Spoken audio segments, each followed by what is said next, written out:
Obviously, really important time for us, early December, a chance for us to take a big step as a program coming off of our first 7 games. It's obviously a really busy time for our guys with the semester winding down. They have exactly a week left of class and then exams. So very important to have a level of focus on the things that matter most, which are academics and then continuing to grow as a team and individually as basketball players in all the areas that we focus on. One thing we've been talking quite a bit about as a team is learning how to win and finish close games. We've been spending a lot of time on the details that go into that. The guys have done a nice job in practice, but now it's a matter of putting that practice into play in the real game, and we're excited about this next game at VCU. No microphones, just raise hands. Go ahead, Jim. Shaka, is this a welcome trip for you? Is this one that's exciting for you? Is it in your comfort zone? Or? Well, I'm excited about every game.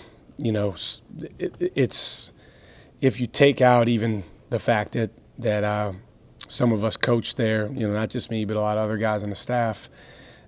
Even if we hadn't, this would be an exciting place to go play because they've sold out over 100 straight games. There's an unbelievable passion and excitement there for basketball.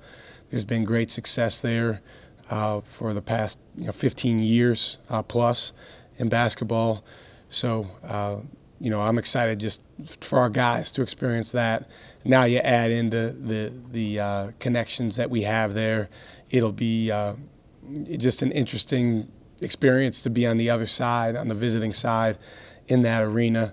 But again, I'm most just looking forward to seeing how our guys respond to that atmosphere.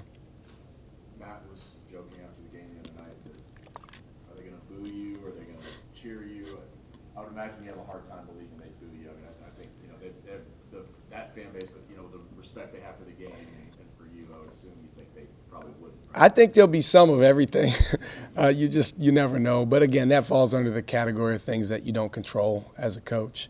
And, I have a lot of appreciation for all the people that made that experience that we had there so special. And, hopefully, most of them, remember a lot of the good times that we had and a lot of the games that we were able to enjoy together. But really, for us, when the game starts, that ball goes up in the air, the focus, I think, for everyone is going to be on the 10 players on the court and the 2 teams. And you got 2 teams that are in this stage in early December that are working to grow and get better. And, the 2 teams that'll fight it out. Where do you think VCU will challenge you guys the most? And is there one area you guys have really hammered home this week that you want to show in this game? Well, I think they will challenge us in a few ways, Dustin. First of all, they've really done a good job of implementing the style of play that we've used in the past there. Some people call it havoc, which is pressing, extending the floor, playing very aggressively, and more than anything, just a mindset of toughness and aggressiveness. And Coach Rhodes and his staff, they've done a terrific job of that. So that's a challenge for anyone that plays against them, not just for us. I think some of their guys individually present some real challenges. Justin Tillman is a guy that I had the chance to coach in his freshman year. He's a terrific player, and he's very multidimensional. He hit 4 threes in their last game, 28 points. He can really rebound. He's quick off his feet. He scores around the basket. He'll be a real challenge for our bigs and for our team. Jonathan Williams is kind of the head of their snake. Do-it-all point guard, very strong and aggressive. He is the other guy, along with Justin, that I coached a few years ago. And those guys, I'm sure, are going to be highly motivated. But for us and our team, I think the important thing is doing a great job on them. De'Riante Jenkins, probably their next best scorer after Justin, who's just a great shooter from outside and also a really good driver and slasher. So those are guys that create some individual challenges. And then for our team, we got to make sure we guard them as a group. Kerwin Roach is a great individual defender. We've got some guys on our team that do a great job individually, but we've got to remember team defense is the key. How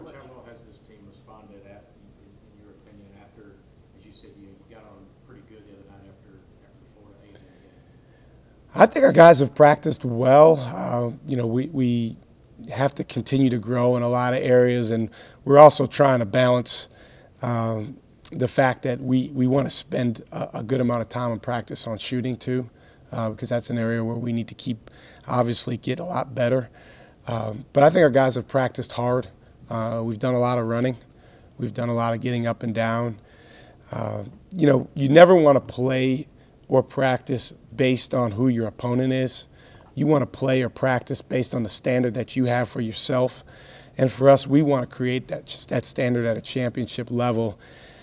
That takes a shift in the mindset, and that's why we focus so much on culture, and we'll continue to do so with our team. How much additional knowledge do you have of this VCU roster that maybe some other coach wouldn't have? Well, I don't have a ton of additional knowledge of the roster beyond Johnny and Justin, the guys that I coached. But I have a little more knowledge just of the style of play and the coaches, to be honest with you, just because I know those guys so well. A lot of them I worked with, and we worked together at VCU. So that's kind of where it comes in. And it goes both ways. They have a knowledge of us. So I don't think anyone's going to be sneaking up on anyone else. Shaka, Matt's assist-to-turnover ratio is pretty ridiculous right now. Is that something you think is sustainable for him over the course of the season as you continue to play tougher? I mean, I know you played Duke and Gonzaga, but is that something that you think is sustainable for him? Well, actually, I think he can get more assists than he's been getting. We got to make more shots because, you know, to get the assist, someone's got to make the field goal. And I'm not being I'm not trying to be silly with that, but I mean, I was a point guard, and I remember, you know, that feeling. You can make the greatest pass or the greatest play in the world, but if the ball doesn't go in, you don't get an assist. So I actually think he can continue to raise his assist numbers. Now, 5 turnovers in 7 games, if he was able to do that over the course of the season, we would take that, you know, in a second. He's going to be in a lot of games where he's put in situations, VCU game being one of them, where he's under pressure, he's getting trapped some, he's got to play at a high speed. So the challenge for him is going to be continuing learning to make the right decisions. But I do think he can have a high assist-to-turnover ratio this year, 28-5. That's expecting a lot.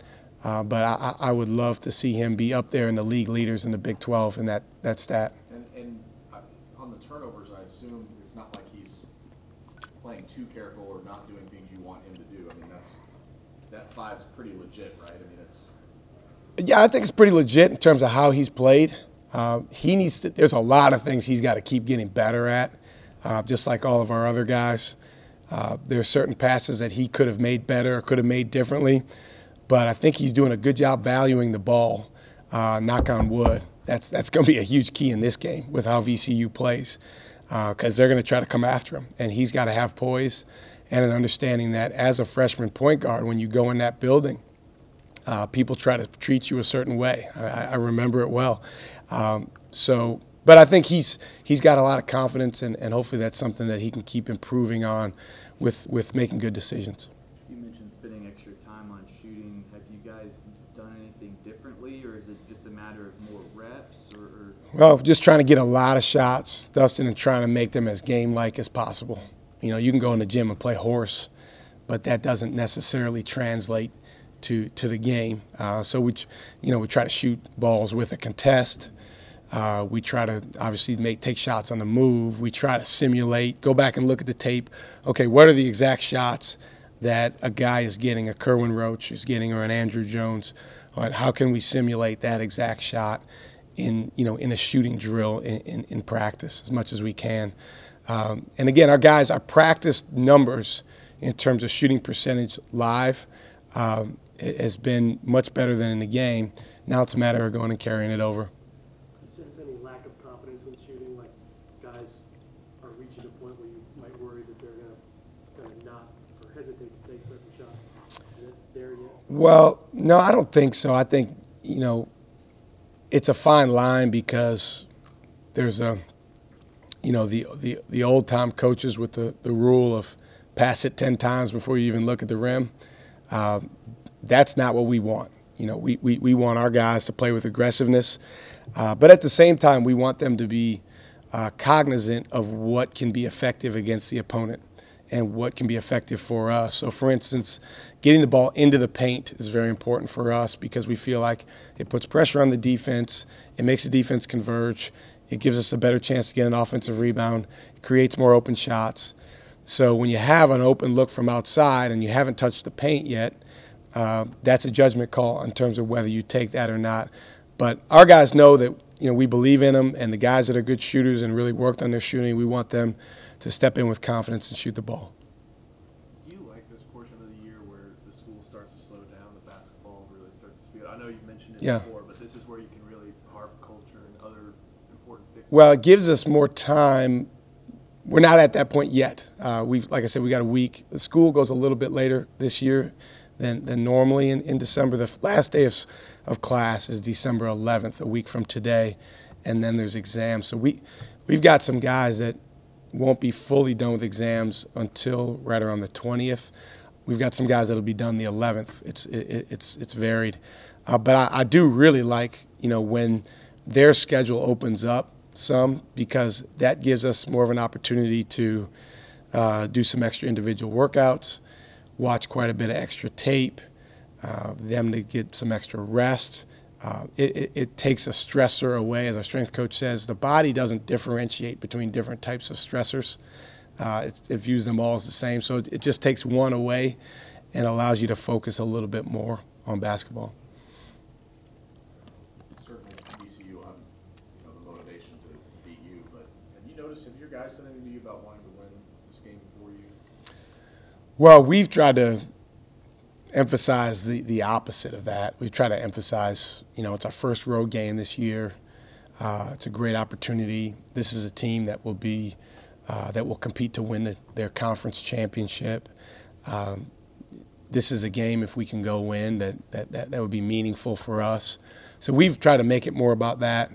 I've heard some of the guys, you know, make some comments, and they are very aware that a lot of us coach there, not just me, and that, you know, we have ties and connections there. But at the end of the day, I think when the ball goes up in the air, again, it comes back to doing what goes into winning. We've tried to focus a lot these last several days on the how. And we know what we want to do, but how we do it is much more important, because everyone wants to win, no matter what your motivation is. It's more about doing the things that go into winning and really coming together around that. Going into that hostile environment, a player on the team that you would like to have the composing voice, who is that guy going into tomorrow? Well, I think you need more than one. I think you need a variety of guys that bring a level of poise to what you're doing as a team. I think it always has to start with your older guys, just because they have more experience and they've been in more wars. You know, hopefully Kerwin Roach and Eric Davis and Dylan Osakowski can bring a level of leadership. Andrew Jones has been in a lot of big games. You know, hopefully those four guys, you know, along with all of our other guys, can understand that we don't have to play perfect. As long as we bring a level of poise and commitment to what we value and what we practice, you know, that's going to go into us playing well. Is this a moment that these guys will relish to get up in this kind of where? Well, I've been telling the guys, you know, if you're a basketball player at the college level, at any level, you love going into environments where you understand there's going to be a hostile crowd, it's going to be packed, there's going to be a lot of energy and excitement in the building, and, you know, that's fun. I mean, just if you even take the names of the schools out of it, just getting a chance to play in a sold-out arena, that's a lot of fun. So I think for our guys, it's a great opportunity, and it's something we want to take advantage of. You mentioned before the Florida A&M game, the guard rotation not set in stone. You're still working through some things. Didn't seem like that game really made the picture any clearer. Has practice recently gave you a better feel for that? I don't think it's given us a much better feel than where we were. I mean, sometimes, and this is, you can look at this game by game, or you can look at it for a period of time moving forward, you just have to make a decision based on kind of what you know, and it's when things are relatively close, that decision certainly could be disagreed with, but that's part of coaching. So for us, I think our starting guards have done a really good job in a lot of different ways. Andrew Jones has been a guy, if you look percentage-wise, that's really been terrific for us offensively, putting the ball in the basket and doing it in an efficient way. Kerwin Roach is so unbelievably valuable to us on both ends of the floor, but it starts on defense with his ability to just to be extremely aggressive.